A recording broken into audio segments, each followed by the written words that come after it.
verso 4, assim como nos escolheu nele, antes da fundação do mundo, para sermos santos e irrepreensíveis perante ele. Paulo aqui está dizendo que antes da fundação do mundo, portanto, antes de que nós tivéssemos nascido, qualquer um de nós, ainda antes de Adão ter sido feito, Deus já havia escolhido aqueles que Paulo chama de nós, assim como nos escolheu. O nós aqui é Paulo e os seus ouvintes. Ele está se juntando a eles e dizendo: antes da fundação do mundo, Deus nos escolheu. É claro que ele está se referindo aos crentes em Jesus Cristo. Essa carta não é uma carta endereçada ao mundo, não é?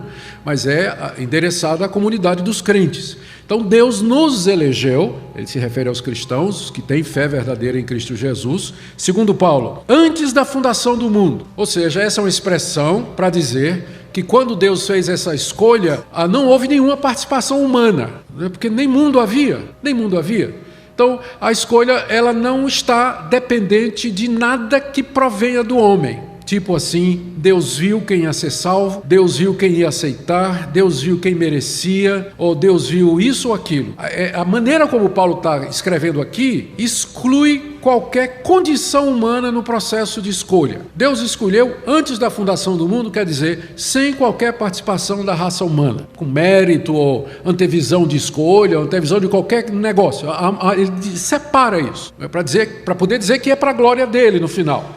Que ele fez isso por conta da sua glória. Então ele fez essa escolha. Essa escolha, ele nos diz aqui, foi feita nele. O nele aqui nos remete para o verso anterior. Quem é esse ele em quem Deus fez essa escolha? E a resposta é o Jesus Cristo, de quem Deus é o Pai e é o bendito Pai, não é?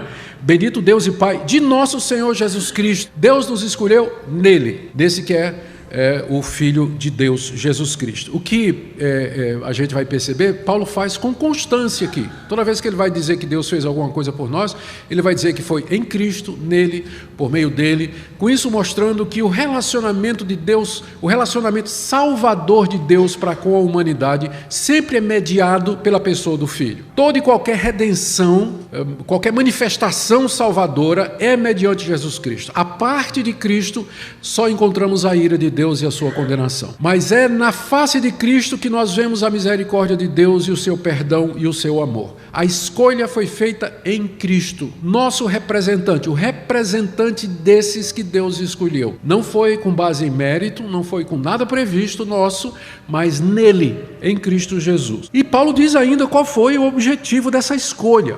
Verso 4, final do verso 4, para sermos santos e irrepreensíveis perante ele. A escolha de Deus, ou seja, de entre a humanidade caída e perdida, ele escolher em Cristo aqueles que ele quis, teve como objetivo o surgimento de um povo que Paulo diz aqui, é um povo santo e irrepreensível perante ele. E aqui você já tem a resposta para aquela objeção que muitas pessoas levantam, e com razão, dizendo o seguinte: ora, essa doutrina da escolha, não é? Ela é um pouco perigosa, porque a pessoa que se sente escolhida, ela vai se sentir segura. E ela se sentindo segura, ela vai sentir vontade de fazer o que ela quiser e usar aquele refrão: uma vez salvo, salvo para sempre, não é?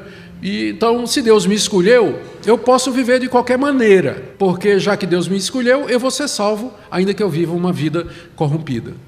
Mas aqui a gente percebe que o alvo da eleição foi para que nós fôssemos santos e irrepreensíveis diante dele. Ou seja, onde não há santidade, não houve eleição. Como é que você sabe que você é eleito? A resposta é santo e irrepreensível. Então, quem anda na carne, quem vive na prática do pecado, ainda que se denomine cristão, ele não tem base nenhuma para dizer que é eleito ou que está salvo, tem certeza da salvação, alguma coisa. Porque sempre na Bíblia, a ação redentora de Deus, mediante Cristo Jesus, é nos livrar da culpa e do poder e da influência do pecado. Foi o que a gente viu em Romanos 7, entrando em Romanos 8. Então, ele nos escolheu para sermos santos. Bom, dito isso, ele vai, no verso 5, para um passo adiante, dizendo: e em amor nos predestinou para Ele, para a adoção de filhos, por meio de Jesus Cristo, segundo o beneplácito de sua vontade, para o louvor da glória de sua graça. Paulo sempre gosta de colocar essas frases adjetivais, não é? Uma atrás da outra, que deixa os intérpretes loucos da vida, não é? Como Paulo, ele sai emendando uma coisa na outra. A primeira pergunta que nós fazemos é: qual é a diferença de escolheu e predestinou? Não é a mesma coisa? Não. A escolha tem a ver com a separação, juntando os quadros.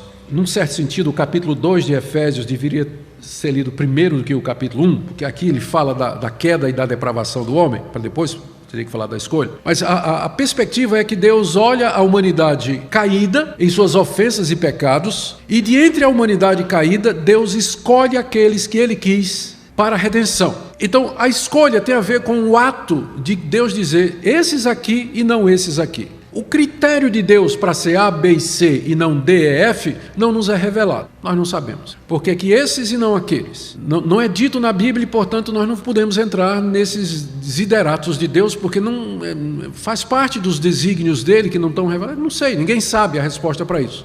A predestinação significa ou tem a ver com o destino antecipado que Deus vai dar àqueles que Ele escolheu. A escolha é dizer: são esses. Predestinação é dizer: esses serão isso. Então, essa é a diferença. Escolha é uma coisa, predestinação é outra. Então, para que é que Deus predestinou aqueles que Ele escolheu? Paulo diz aqui, verso 5, com duas palavrinhas: nos predestinou para Ele. Deus queria um povo. Ele escolheu esse povo de entre a humanidade caída e predestinou-os para serem dele. Significa que quem não é predestinado para ser dele, não é dele.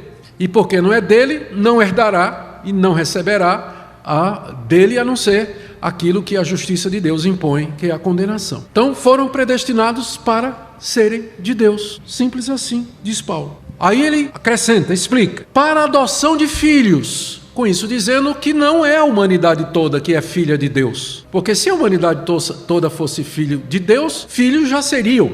Por que então a necessidade de adoção? Não é? Por que a necessidade de adoção? Há um sentido em que a humanidade pode ser chamada, todos os homens podem ser chamados de filhos de Deus, no sentido em que Deus os criou. Mas nunca no sentido salvador, de que toda a humanidade é filha de Deus. Esses que Deus escolheu e que Ele predestinou, Ele os predestinou para serem seus filhos, como filhos adotados, porque o único filho verdadeiro, entre aspas, é Jesus Cristo. E nele nós somos feitos adotados de Deus. Nós somos aceitos em Jesus Cristo como filhos de Deus. É por isso que você vai ver mais adiante, outra vez aqui, é a próxima expressão, que Ele nos adotou por meio de Jesus Cristo. A adoção é feita por meio de Jesus Cristo. Então o quadro está se formando aqui.